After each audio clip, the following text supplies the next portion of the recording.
My parents mailed a box for my son. He ripped the paper, looked inside and froze. Why would they do this? He whispered, pushing it toward me. I lifted the lid and felt my stomach drop. 5 hours later, I called the police. When my parents mailed a package for my 10-year-old son, I thought it was just another box of cookies and old family trinkets. But the moment Ethan tore the wrapping and looked inside, his face froze. His voice dropped to a whisper. Why would they do this? He pushed the box toward me, and when I lifted the lid, my stomach dropped. 5 hours later, I was on the phone with the police. Before I tell you what was inside, make sure you hit subscribe. You won't want to miss what happened next. My name is Claire and I live in a small town in Ohio with my son, Ethan. He's 10 years old, smart, kind, and the center of my world. I work as a nurse and life isn't easy, but we've built a safe, happy home together. Most days are simple. School, homework, baseball practice, and bedtime stories. That's the life I want for him. Normal, steady, free of the chaos I grew up in. My relationship with my parents, Margaret and Thomas, is complicated. They live in Pennsylvania and for most of my adult life, we've been distant. My mother has always been controlling, quick to criticize, and my father stayed quiet, letting her words cut deeper. After years of that, I pulled away. I wanted something different for Ethan. Still, they sometimes send packages, toys, cookies, small gifts for Ethan. He loves getting them and I've let it continue because I don't want to punish him for my history with them. He doesn't understand the sharp edges of the past and I'd rather keep it that way for as long as I can. That morning, when the package arrived, Ethan's eyes lit up. He ran to the table, tearing the paper with the excitement only a child can have. He looked up at me with a grin. Mom, maybe this one's full of baseball cards. Grandpa said he used to collect them. I smiled back, though inside I felt a flicker of unease. Maybe. Let's see what they sent this time. What happened next made me question everything I thought I knew about my parents and it changed the way I see them forever. Ethan was still grinning when he pulled back the first layer of wrapping. Inside was a cardboard box with my parents' return address stamped neatly across the top. He ripped at the tape with his small fingers, but as soon as he lifted the flaps, his excitement vanished. His face stiffened, his mouth half open like he wanted to speak, but couldn't. Slowly, he pushed the box toward me and whispered, "Why would they do this?" My stomach tightened. I pulled the box closer, my hands trembling as I parted the tissue paper neatly folded inside. At first, it looked ordinary. Clothes, folded too carefully, almost like they belonged in a drawer, not in a package. On top was a faded pink dress, one I recognized instantly, even though I hadn't seen it in years. It belonged to my younger sister, Lydia. My breath caught in my throat. Lydia had died in a car accident when she was just 16. I was 18 at the time. And I had carried the guilt of that night for years, even though it wasn't my fault. She had been riding with friends. I wasn't even there, but my mother never forgave me for living while Lydia didn't. I lifted the dress out of the box with shaking hands. The fabric was worn, but I knew it as well as my own skin. It was the same dress Lydia wore in our last family photo, the one that sat on my mother's mantle for years. Underneath the dress was Lydia's old hairbrush. The handle cracked. Strands of her hair still tangled in the bristles. My chest heightened, and tears blurred my vision. Ethan's voice pulled me back. Mom, whose dress is that? Why would Grandma send us old clothes? I wanted to protect him from the truth, but there was no easy answer.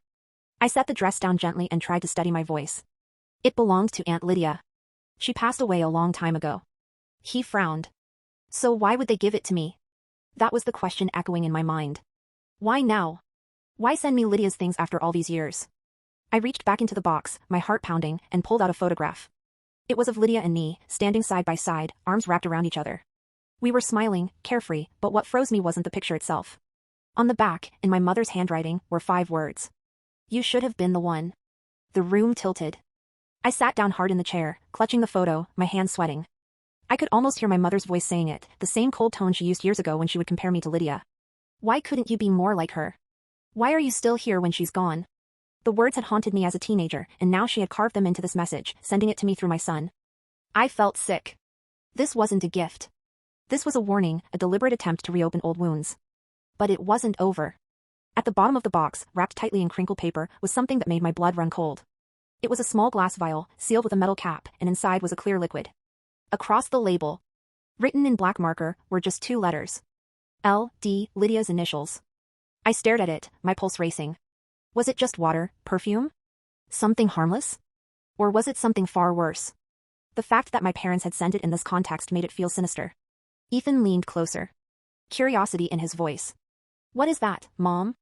I quickly pushed the vial out of his reach and snapped the box shut. My voice came out sharper than I intended. Don't touch it. He stepped back. His eyes wide. I took a breath, trying to soften. I don't know what it is, but it's not safe. Fear settled over me like a heavy blanket. This wasn't just about emotional manipulation anymore. My parents had sensed something dangerous, or at least meant for it to look that way. Either possibility terrified me. Memories of my childhood came flooding back. My mother's constant criticism. Her sharp words. Her obsession with Lydia's memory. My father's silence.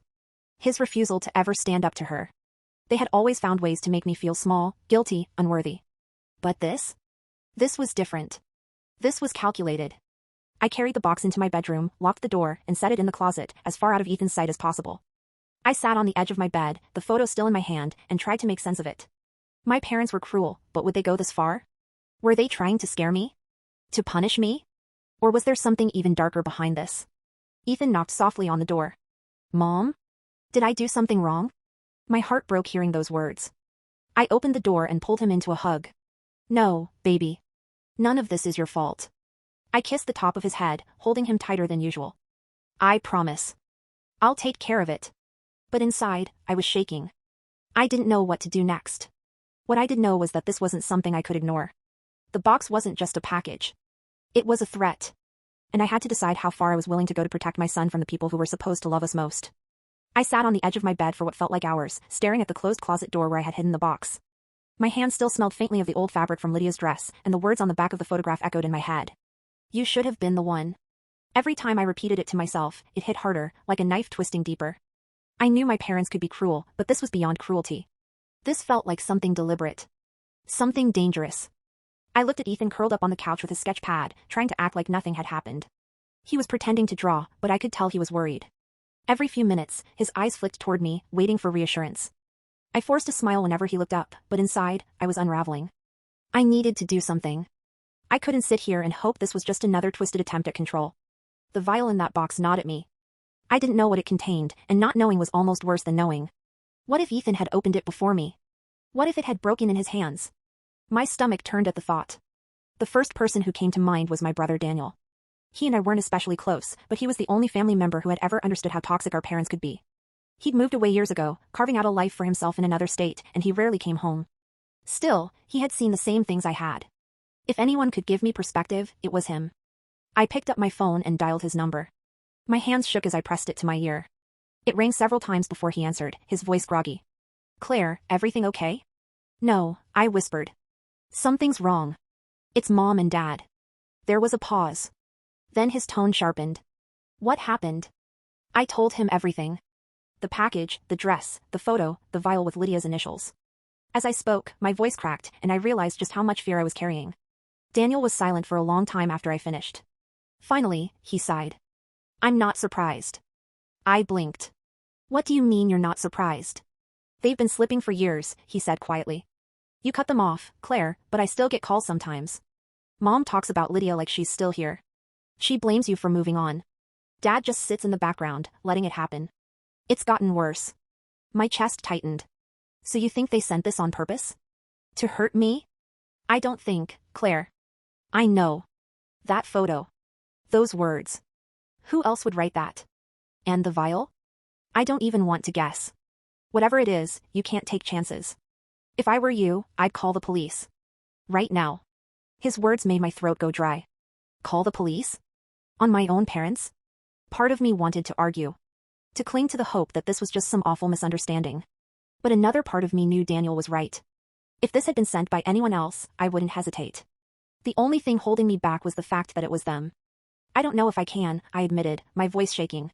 They're still my parents. Daniel's voice hardened. They stopped acting like parents a long time ago. You have Ethan to think about now. Do you really want him anywhere near this? I glanced at Ethan, still bent over his sketch pad, humming softly to himself, the sight of his small shoulders. His fragile innocence made something in me snap into focus. Daniel was right. I wasn't just Claire, the daughter who had been carrying her parents' weight for too long. I was Ethan's mother, and he needed me to be strong. Okay, I whispered. I'll call. Good, Daniel said firmly. And Claire, don't let them twist us in your mind. Protect yourself. Protect your son. When I hung up, I sat in silence for a moment, gathering my courage. Calling the police felt like crossing a line I could never uncross. It meant admitting, out loud, that my parents weren't just manipulative. They were dangerous. But the vial, the words on that photo.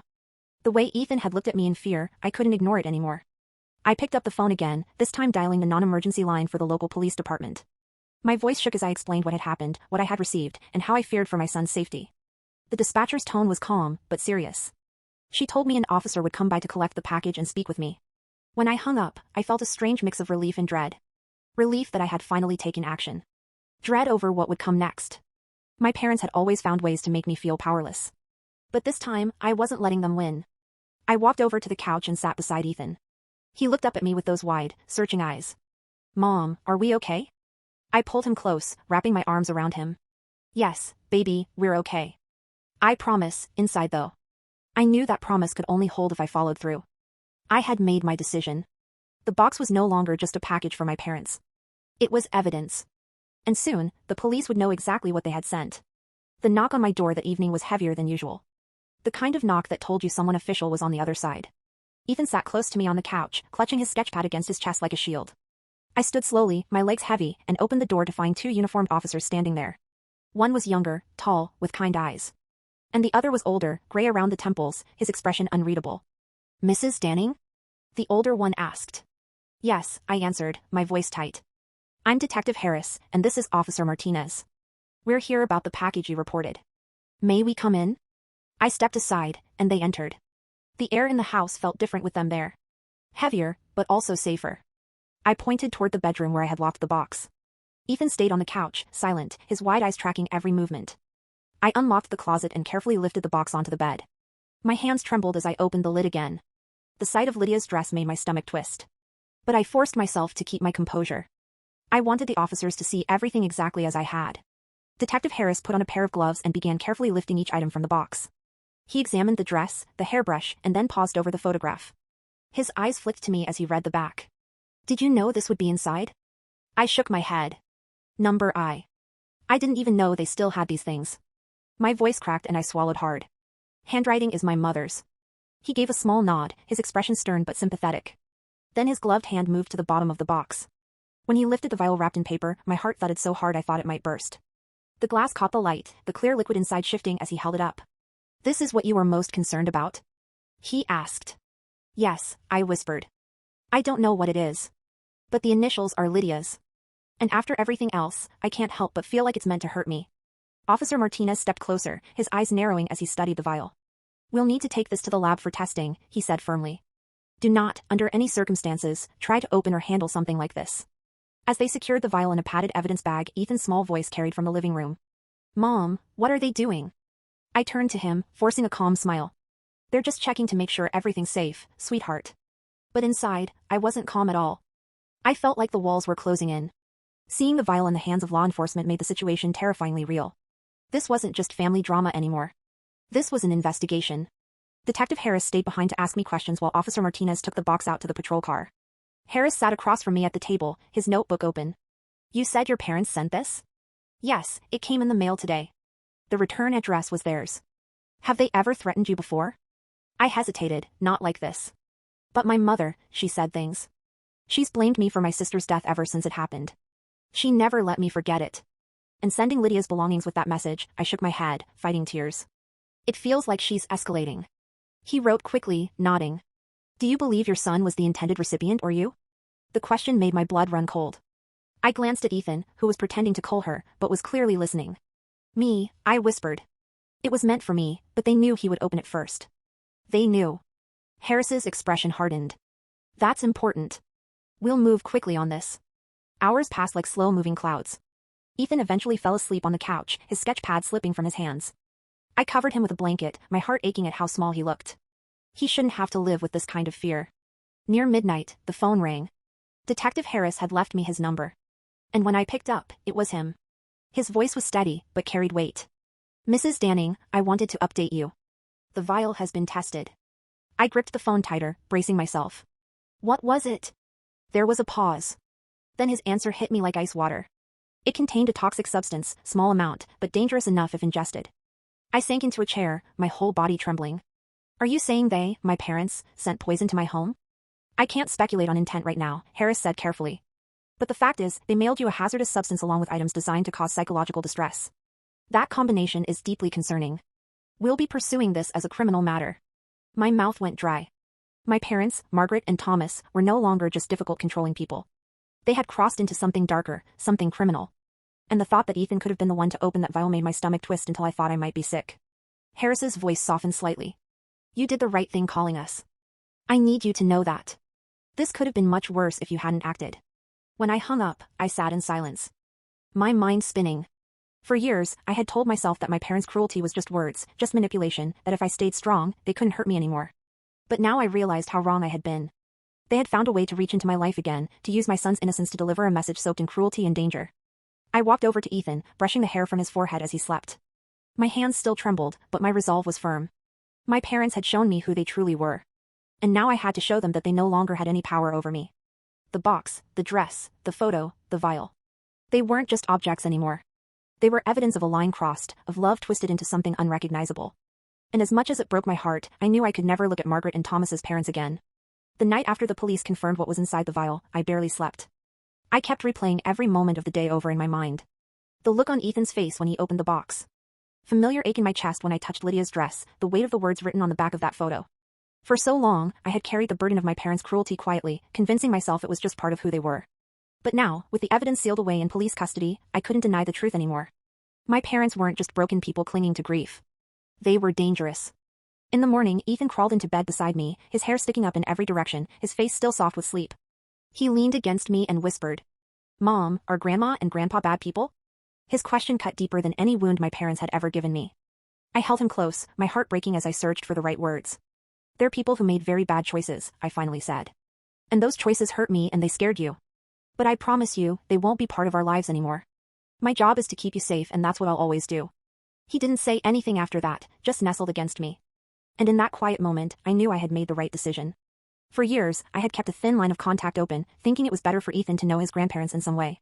But that line had been poisoned and leaving it open any longer would only invite more danger. Later that week, Detective Harris called again to let me know the investigation was moving forward. My parents hadn't denied sending the package. In fact, my mother had reportedly said something chilling when asked why she did it. According to Harris, she said, Claire always needed to be reminded of what she took from us. Hearing those words secondhand was like being stabbed all over again. I had spent years trying to heal from Lydia's death, years trying to remind myself that it wasn't my fault. But my mother had chosen to turn grief into a weapon. And this time she aimed it not only at me, but at my son. That was the moment something inside me shifted. I stopped feeling like a daughter still trying to win scraps of love from people who would never give it.